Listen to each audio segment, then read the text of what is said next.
It is no secret that finding an affordable place to live around Colorado can be a challenge, particularly with the rising cost of living. Yeah, but a symposium today is focusing on ways to provide more places for people to live around Aurora. And Denver 7's Megan Lopez sat through part of that symposium, and Megan, the speakers today presented some pretty innovative ideas.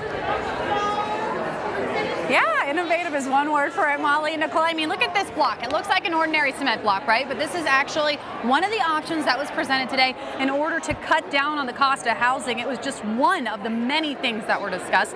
Now, this symposium was really meant to start the conversation when it comes to housing. There were 4 big ideas today. The first is something that you're probably familiar with by now, tiny houses. Another option is this earth-in block. That's what I just showed you. It's a machine that uses a mixture of sand and cement in order to create these blocks to build homes. They're cheap and they're easy to use, cutting down on the cost of construction. But then the question becomes, where are you going to build all these houses? Well, one idea is a land trust where a nonprofit buys land and then the people who want to live there pay to build the homes. That cuts down on the costs since land usually makes up about 18% of the overall price of a house. The other idea is known as congregational land campaigns.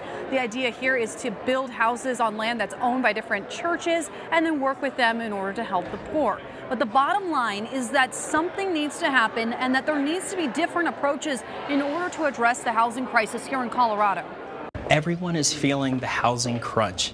Even, families that are, for example, upper middle class. What do we scale back on this year? No family vacation because we have to pay for rent. Everyone's being touched by this housing crisis here in Colorado. So it's really going to take everyone to rally together to solve the problem. So this symposium, again, just trying to start the conversation about the need for affordable housing in and around Aurora and, of course, around Colorado. I'm live in Aurora. Megan Lopez, Denver 7. All right.